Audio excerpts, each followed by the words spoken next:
showing you. Hello? The one that she was using. Hello. Okay, You great. can just squeeze it and lift it.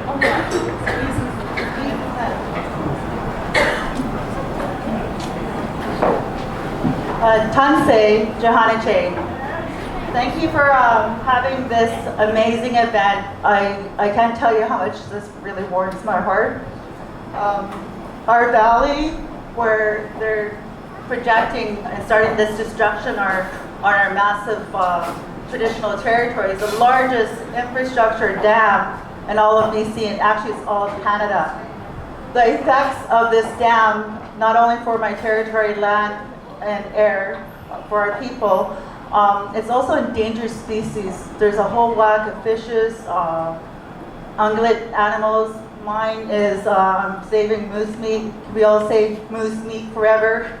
Moose meat forever! Moose meat forever! Moose meat forever! So what I learned about this place, and it's a beautiful place. I've been here for most of the day. It's been very busy.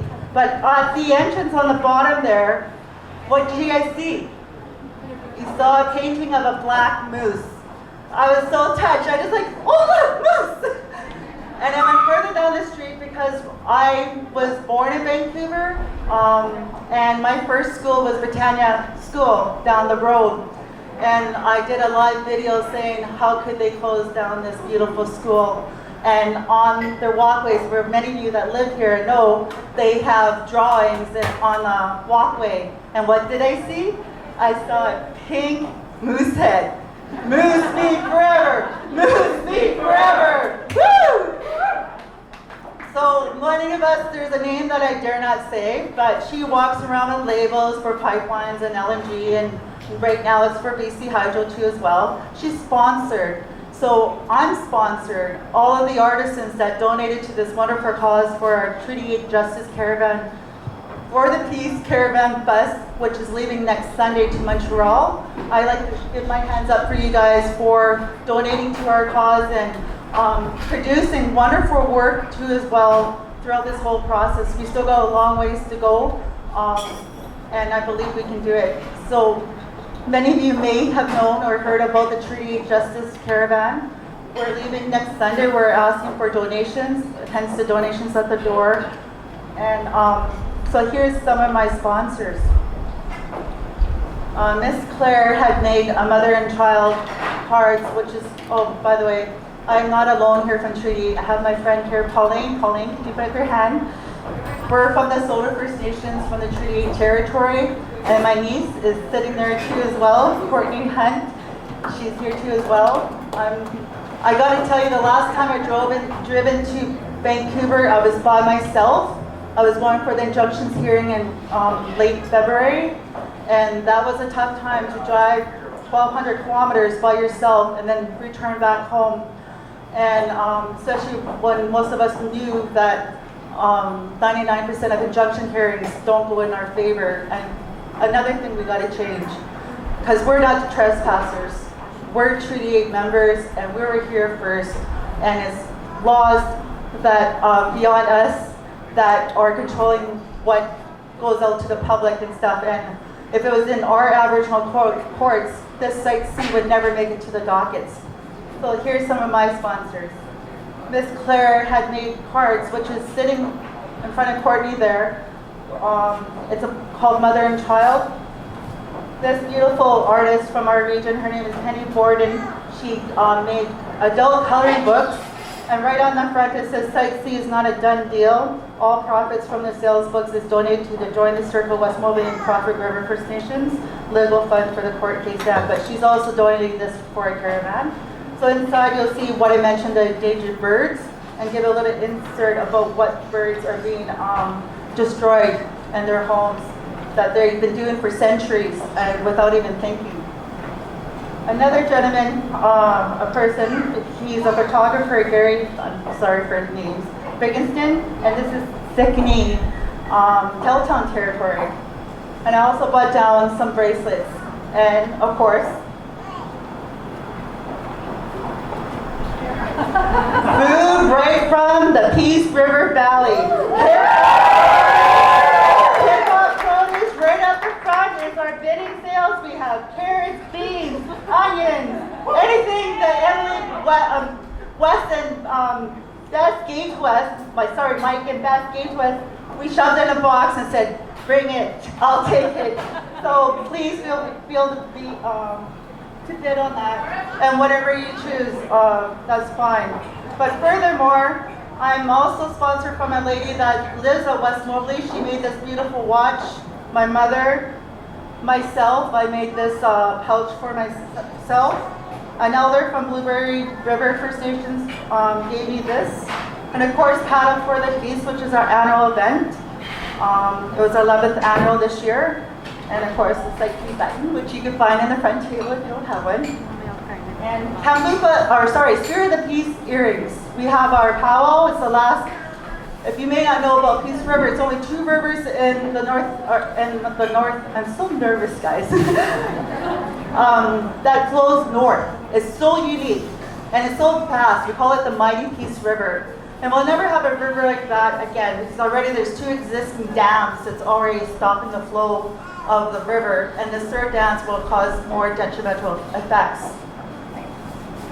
Hence why we want to stop it, and plus to the cumulative effects that you may already heard of, the oil mining, forestry, that we can't practice our traditional ways. We have to go 100 kilometers just to hunt our moose. And moose has been part of our diets for, as someone said, as the sun rises. And that's not fair. That's not fair. That's part of our livelihoods. And that's our treaty right negotiation that was from, I think it was 1911. I wanted to also talk about the Amnesty International. I brought their postcards.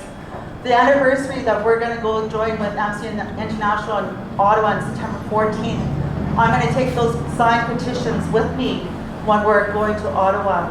So take action, sign. There's another petition I see on the desk as well. We have an online petition. It's called E34. So for those who already signed it, thank you. We need more signatures with that. That's our federal e-petition. So those are 3 ways to take action too as well, and also supporting the auctions. So thank you so much. I cannot believe the overwhelming support from my birth town, Vancouver. It's so amazing, and many thanks from our coordinator for the Treaty Justice for doing this. One of our kickoffs was the hunger strike. And I was here on February 29th when the decision was made, and I was walking down the street with a kind young gentleman that says, Yvonne, I think we're going to start a hunger strike. And walking down the streets of Vancouver, as you all know, is pretty busy, and I said, Tamo, I think you melt my heart, buddy. I said, if you're going to do it, do it. And here it led to this beautiful young lady who's in the crowd. Her name is Christian Henry. She did it for 21 days. 20 days of no eating food and drink broth and water for our Peace Valley.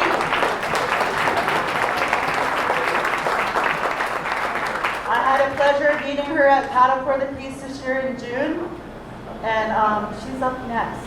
And I'm also open for questions. I'll be around. Please feel free to come. I would like to meet every single one of you so I can go back to my territory.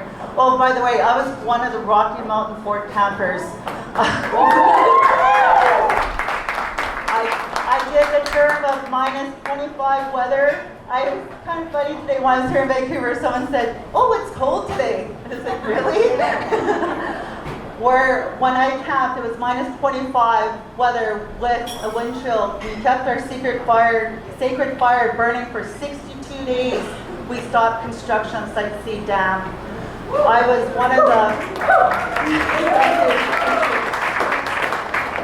one of the named in the junction. There were 6 of us, but we had many campers. We had over 63 campers, First Nations, landowners, and farmers, because it's not just our issue, it's everybody's issue.